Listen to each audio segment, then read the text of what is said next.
Hello everyone, welcome to CLAT prep. जैसा कि आप सभी को पता है, हम डेली न्यूज एनालिसिस करते हैं, फैक्चुअल एनालिसिस करते हैं और उसके साथ साथ 20 क्वेश्चंस की प्रैक्टिस भी करते हैं। तो चलिए उसी सीक्वेंस को कंटिन्यू रखते हैं। आज कौन सा दिन है? तो आज 30 दिसंबर 2025 और देखते हैं आज के न्यूज़पेपर में कौन कौन से न्यूज़ हमारे काम की थी और कौन कौन से क्वेश्चन है। तो पहला क्वेश्चन देखते हैं। Who won the men's title at 2025 FIDE world rapid chess championship? तो किसने जीता है? तो वन लाइनर में याद रखना option number C, that is Magnus Carlsen. Option number C is the right answer.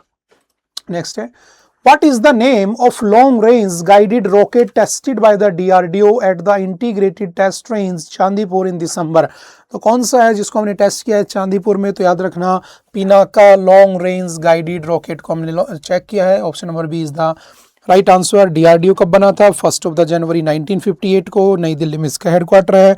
Sameer V Kamat is the current director of the DRDO, ये भी ध्यान रखना। चलते हैं थोड़ा सा आगे। Narsapuram lace craft that was recently seen in the news is associated with which state?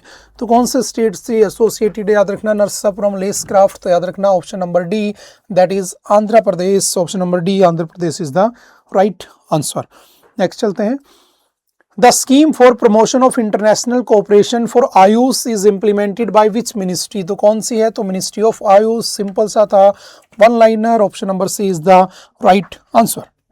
Next है, which state government launch the green to gold initiative? तो किसने green to gold initiative launch किया है?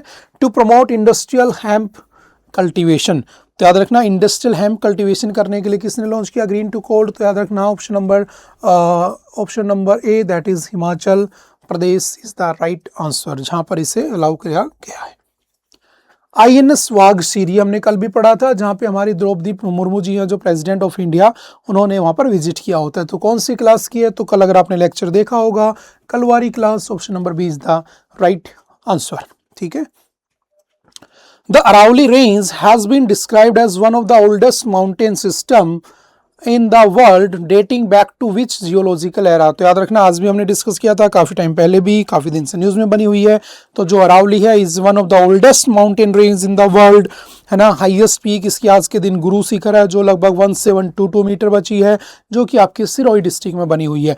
अरावली का एक्सपेंशन 4 स्टेट में है, गुजरात से शुरू होकर राजस्थान, हरियाणा एंड दिल्ली में जाती है। मैक्सिमम एक्सपेंशन इसका राजस्थान में है, जहां पर अभी योट रहा था 100 मीटर से नीचे वाले को पहाड़ नहीं मानेंगे, हिल नहीं मानेंगे, पहाड़ी नहीं मानेंगे, उसे माइनिंग कर दी जाएगी। तो उसका अपोज हो रहा था। ठीक है, तो वहीं से क्वेश्चन है। तो कब का है वो पहाड़ अरावली? तो याद रखना प्री कैम्ब्रियन एरा का बना हुआ है। Option number C is the right answer.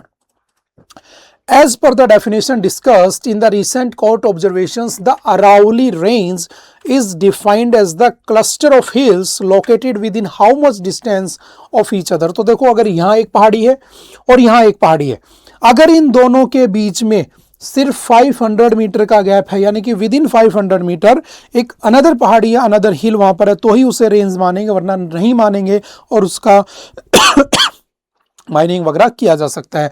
तो विद इन 500 मीटर्स रेंज, ये भी याद रखना। Option number C is the right answer.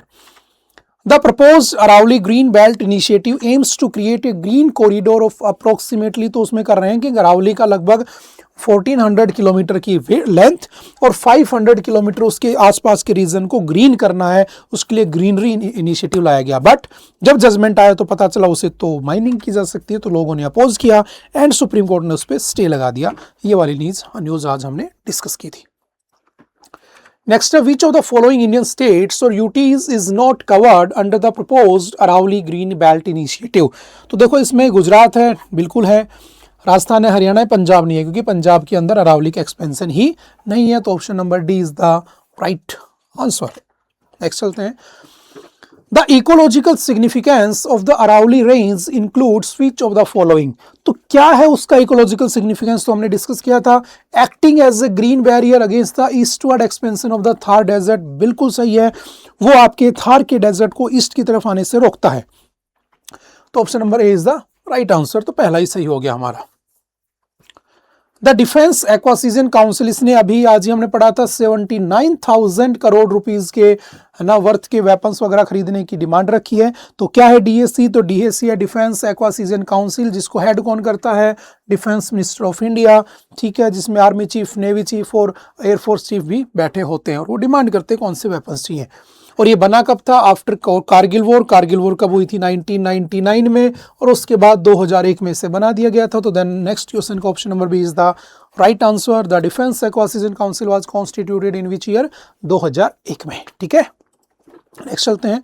INS Kaundinya, Kaundinya हमने पढ़ा था कि ये ऐसा शिप है जो कि ancient ship making technology that is known as Tankai method, उस टंकाई मेथड पर काम करता है, यानी कि इसमें टांके लगे हुए हैं, स्टिचिंग थे, उसको बनाया गया है। और इसको अभी आईएनएस कौंडिन्य को क्या कर दिया गया? ओमान के लिए भेज दिया गया है। तो ऑप्शन नंबर कौन सा राइट आंसर हो जाएगा? सी, एन एंशिएंट इंडियन। अच्छा, किस हिस्टोरिकल पर्सनालिटी से आता है? तो एक एंशिएंट हमारे इंडियन मैरिनर रहे, मर्चेंट, जिनका नाम क्या था? कौंडिन्य, उन्हीं के नाम पर इसका नाम कौंडिन्य रख दिया है।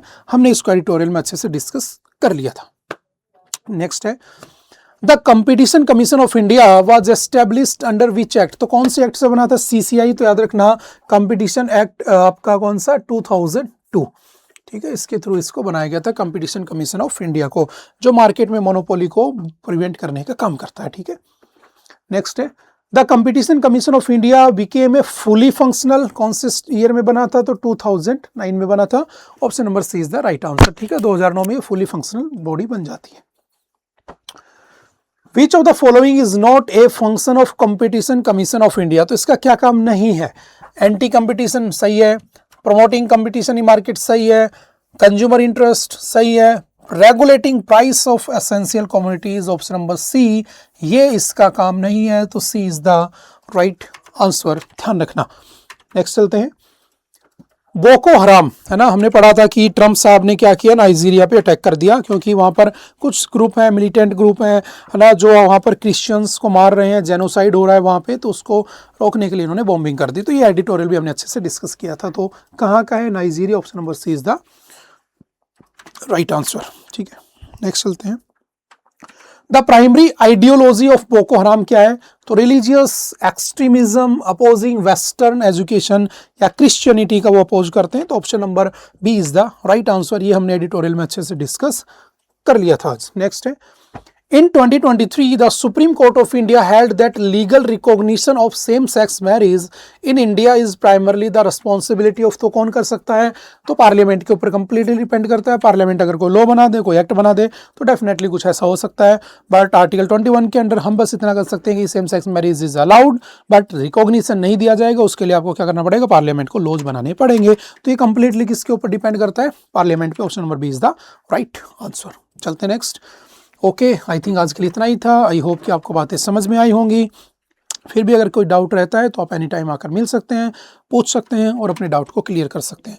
ओके, बाय बाय, मिलते हैं दोबारा से फिर कभी किसी नेक्स्ट लेक्चर में। Okay, thank you, have a nice day.